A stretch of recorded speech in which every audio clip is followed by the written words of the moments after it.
days of notice. 10 days of notice to the public. Certainly notice to the mayor. You know what they did? They didn't give you any notice at all. Former employees, right? That's correct. We spoke with one of the plaintiffs who says that she was fired for not being a yes man, for not following the mayor's orders. News between Dalton's mayor and the village's board of trustees after multiple members did not attend tonight's monthly meeting. I am about to address some things as the supervisor.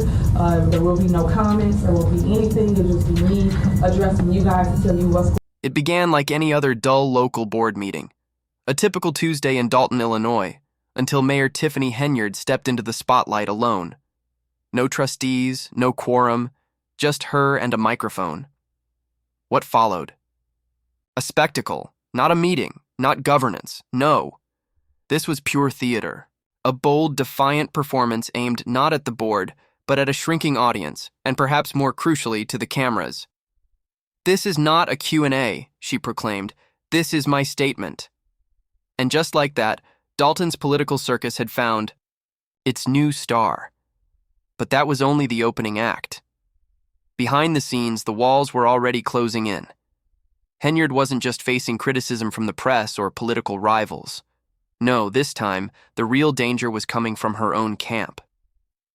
The most crushing blow didn't come from a reporter or an outsider. It came from within her own ranks. Leaked footage, allegedly from her own team, surfaced online. Some are calling it the greatest betrayal of 2025. Others say it's just karma catching up. Either way, it was the kind of plot twist that sends shockwaves through any power structure. And this? This was just the beginning. Let me know in the comments. Did you see this coming? From appointing a new village administrator and attorney without approval to dragging her personal lawyer into a canceled meeting just to berate trustees for their absence, Tiffany's actions have become increasingly erratic, desperate, and downright unhinged. It's as if she's clinging to power, her grip slipping through the political quicksand. And if you think that's dramatic, just wait. While Tiffany's influence disintegrates, the Illinois Attorney General has now stepped. In Wamerl's office ruled that Dalton violated the Open Meetings Act not once, but twice, in June and July. Why? Because under Henyard's leadership, Village Hall was transformed into what resembled a security bunker. Locked doors, limited seating, and public access denied. Her reasoning? A nasty letter scrawled in blue marker, calling her and her mother losers. Yes, a blue marker. That was enough to trigger a lockdown. What's even more absurd? The letter didn't even arrive until after the meetings were over. The Attorney General wasn't buying it. They called it exactly what it was, an overreaction, completely unjustified. And honestly, that's been the recurring theme of Tiffany's entire reign. Overreactions, overreaches, and overspending. Speaking of spending, hold on tight because these numbers will make your jaw hit the floor. After months of delays, investigators finally got their hands on Henyard's township credit card records. What they discovered? A jaw-dropping $67,000 spent on travel in just 5 months, and that's just what was charged to the township. Add what she billed to Dalton, and we're looking at well over $100,000. Her justification? She called it conference, attendance. Sure, Tiffany, because nothing says public service like first-class flights and 5-star hotels. Now, remember Keith Freeman? Her former right-hand man, the one who knew all her secrets? The moment Tiffany suspected he was cooperating with the FBI, she tried to get rid of him. But, plot twist, the board never approved his removal. So, while Tiffany made her shady appointments, Keith is still the village administrator. That's right, he's still in power, still with access, still dangerous. Word on the street? Keith has receipts, real evidence, the kind that can't be swept under the rug. Rumor has it he made a deal with federal investigators, and that's exactly why Tiffany rushed to cut ties with him. But, as with everything she's tried, her plan didn't hold up. Let me ask you, if you were Keith, would you stay quiet? Things were about to get much darker. Freeman himself isn't exactly innocent. He's facing charges for bankruptcy fraud and retaliation against employees who refused to follow Tiffany's orders. But instead of protecting her ally, Henyard threw him under the bus. A classic survival tactic, but it backfired in spectacular fashion. The moment she cut him loose, Freeman flipped the script. Now, 3 former employees have filed lawsuits against her administration. One claims she was fired for refusing to be a yes woman. Another accuses Henyard of stalling his business license for personal gain. Then there's Dwayne Thrash, the former maintenance manager, who says he was pushed out after refusing to help replace a school board attorney with someone more compliant. He's now suing, alleging constitutional violations and wrongful termination. See the pattern here? Tiffany's reign has turned Dalton into a revolving courtroom, and that door keeps spinning. Every few weeks, a new scandal, a new betrayal, a new mess to clean up, or more often, cover up. But the real shocker came from someone no one expected. Carmen Curle. Curle, a former ally on the Thornton Township Board, broke her silence with a bang. "I'm speaking out," she declared. "I believe Henyard has engaged in unethical and predatory behavior throughout her time in office." She didn't whisper it. She put it out there for everyone to hear, loud and clear. And she didn't stop there. Curle accused Henyard of manipulating employees, vendors, and residents, all to build a facade of power, a fake image of success, funded by the very taxpayers now demanding answers. And you know what? She might be onto something. Because Henyard's own words are starting to come back to haunt her. In her latest meltdown, she said, "That's what all the hate is about. Your super mayor became too powerful too quickly. It would almost be funny if it weren't so dangerous." Let me know in the comments. Do you think she actually believes her own hype? And here's the real kicker. Tiffany didn't just brush off Carmen's accusations with denial. No, she responded with mockery. She called her Lion Curle and laughed off the betrayal as if it were high school drama. But in that very moment, she exposed more than she intended. She admitted, without saying it outright, that Carmen had been there through it all. In the rooms, at the meetings, hearing things, seeing things. Things Tiffany never wanted anyone to know. Curle even recalled an incident where Tiffany tried to pressure her into lying about a shady foundation, attempting to pin the blame on someone else. Carmen refused, and that, my friends, was the beginning of the end. Now the residents aren't just whispering in the shadows, they're standing up. One attendee at a recent meeting interrupted Tiffany's rant with a chilling truth. "The residents already know you're stealing from them." The room went dead silent. But Tiffany didn't flinch.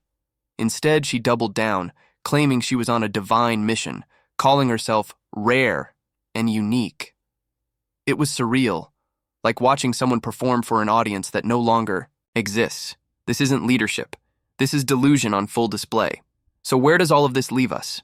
With federal investigators closing in on Dalton, with lawsuits stacking up like unpaid bills, with former allies turning on her, insiders leaking information, and the public growing more vocal by the day. And yet, Tiffany clings to her platform, her microphone, her fantasy, hoping the spectacle will distract us just long enough. But the truth is out now. The curtain's been lifted. No amount of spin, no super mayor rebranding, no finger-pointing or blame games will undo the damage. Tiffany Henyard built her empire on manipulation and intimidation, but that empire is crumbling, one betrayal at a time. Let me know in the comments, do you think this is the final chapter for Tiffany Henyard, or is the biggest twist still to come? And if you found this breakdown eye-opening, don't forget to like, subscribe, and stay tuned, because trust me, this story is far from over. Tiffany's spending didn't stop there. She charged Dalton for over $100,000 in travel expenses. Yep, you heard that right. All justified, according to her, as conference attendance. Really, Tiffany? Because nothing screams public service like first-class flights and luxury hotel stays. Now, remember Keith Freeman, her once loyal right-hand man? The one who knew all the dirty secrets? Tiffany tried to dump him the moment she got wind of him, possibly cooperating with the FBI. But plot twist, the board didn't approve his removal. So while Tiffany made all her shady appointments, Keith was still the village administrator. Yep, still in charge, still with access, and still dangerous. Word on the street is Keith has real-time evidence, receipts that can't be buried. Rumors are swirling that he struck a deal with federal investigators, and that's why Tiffany moved so fast to cut him loose. But like everything else, her plan crumbled. Let me ask you this.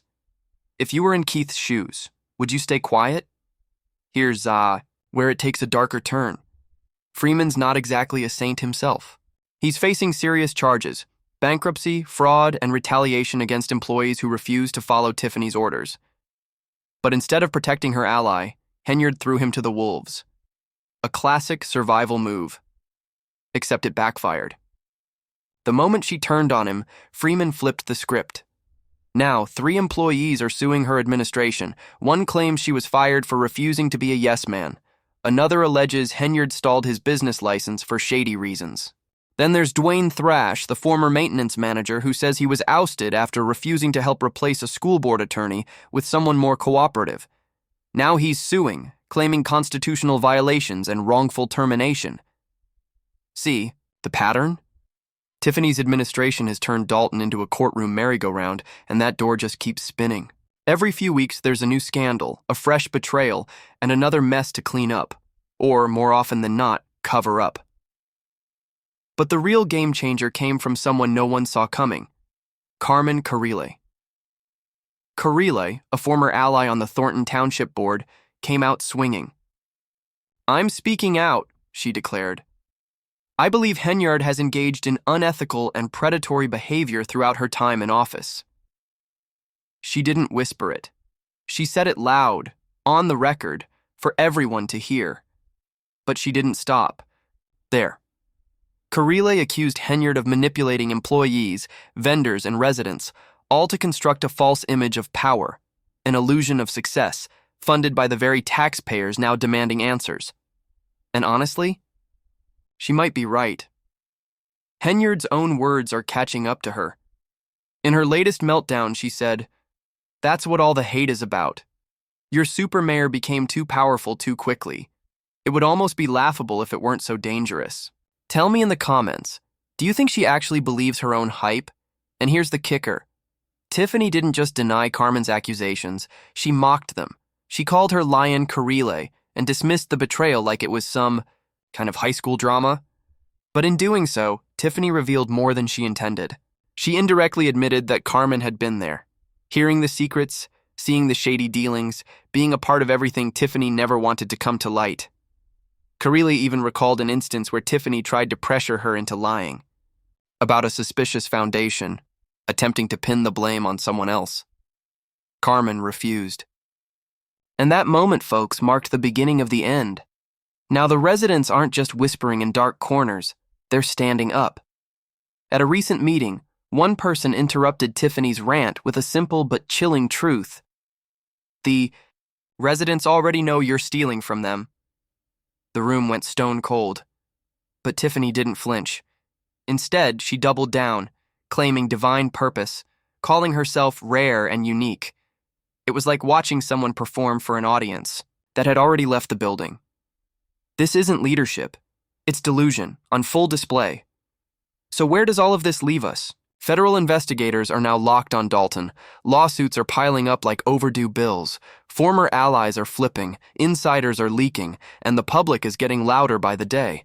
And still, Tiffany holds onto her platform, her microphone, and her fantasy, hoping that the spectacle will be enough to distract us for just a little longer. But the truth is out now. The curtain has lifted. No amount of spin, no super mayor rebranding, no finger-pointing or blame games can undo the damage. Tiffany Henyard built her empire on image and intimidation, but that empire is falling apart, one betrayal at a time. Let me know in the comments. Do you think this is the final chapter for Tiffany Henyard, or is the biggest twist still to come? And if you found this breakdown eye-opening, don't forget to like, subscribe, and stick around, because trust me, this story is far from over.